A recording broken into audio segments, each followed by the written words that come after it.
घाटकोपरची भाषा गुजराती आहे.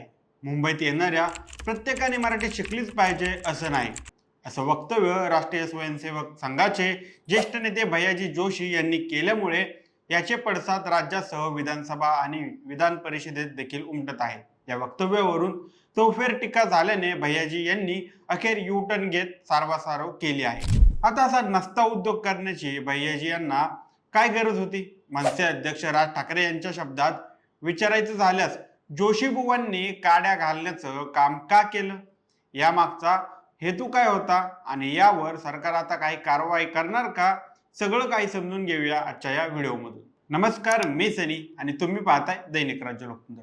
अभिजात भाषेचा दर्जा मिळालेल्या मराठी भाषेचा गौरव 27 फेब्रुवारीला मोठ्या उत्साहात साजरा झाला. शिवाजी पार्कवर झालेल्या मनसेच्या कार्यक्रमात तर अमराठी कलाकारांनी मराठी कविता सादर केल्या. मराठी भाषेचा गौरव करणारे विविध कार्यक्रम आयोजित केले गेले. या उत्साहाला आठवडाभरही उलटत नाही तोच राष्ट्रीय स्वयंसेवक संघाचे वरिष्ठ नेते भैयाजी जोशी यांनी मुंबईत मराठी आली नाही तरी चालते असं वक्तव्य करून मराठी भाषा प्रेमाच्या फुग्याला टाचणी लावली. या वक्तव्यावरच न थांबता ते असेही म्हणाले की मुंबई ही बहुभाषिक आहे. उदाहरणार्थ घाटकोपर परिसराची भाषा गुजराती आहे. ढळढळीतपणे मुंबईत येऊन असं वक्तव्य करण्याचं धाडस जोशी बुवांनी कसं काय दाखवलं, असा मोठा प्रश्न निर्माण होतो.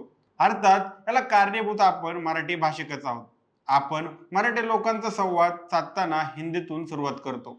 त्यामुळे मराठी भाषेला अभिजात भाषेचा दर्जा मिळाला तर इतर भाषिकांकडून मात्र नगण्य दर्जाचा मिळतो. मुंबई हे महाराष्ट्राची राजधानी आहे आणि महाराष्ट्राची राज्यभाषा मराठी आहे.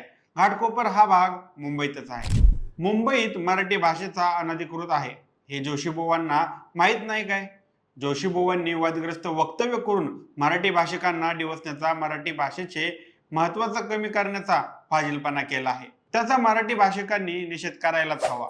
घाटकोपरमध्ये गुजराती भाषिक अधिक राहतात म्हणून घाटकोपरची भाषा गुजराती असा शोध लावणारे खरोखरच धन्य मानावे लागतील. मुंबई ही मराठी माणसाची आहे आणि राहील. इतर भाषिक मुंबईत कुठेही राहिले तरी त्यांना मराठी भाषा बोलता आलीच पाहिजे अशी प्रतिक्रिया संतापजनक मराठी माणसांची आहे.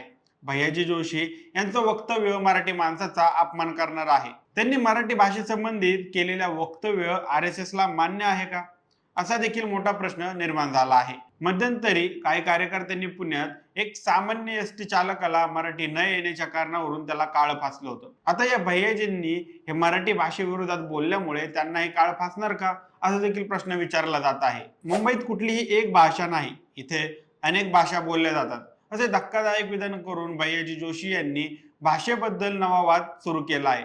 मराठी भाषेला अभिजात भाषेचा दर्जा मिळाल्यानंतरही सातत्याने मराठी भाषिकांवर अमराठी लोकांकडून हल्ले होत आहेत.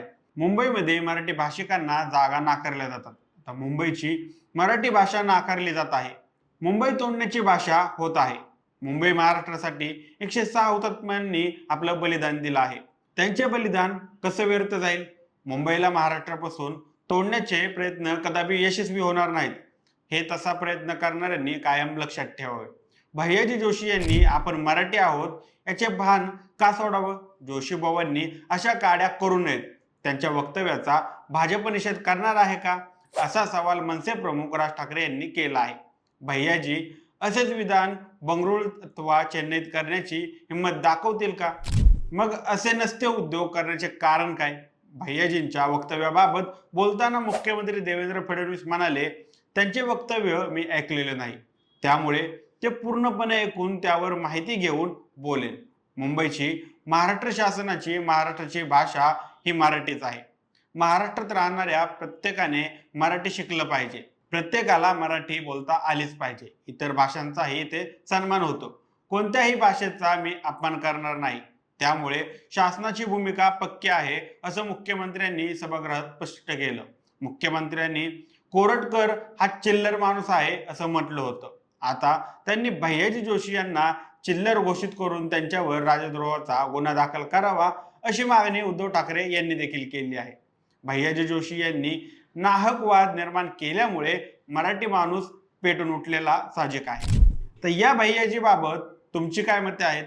मराठी भाषेचा दर्जा ढासळत असणाऱ्या अशा माणसांचं काय करायचं? आम्हाला कमेंट करून नक्की कळवा आणि दैनिक राज्य लोकतंत्र चॅनलवर नवीन असाल तर चॅनलला नक्की सबस्क्राईब करा. धन्यवाद.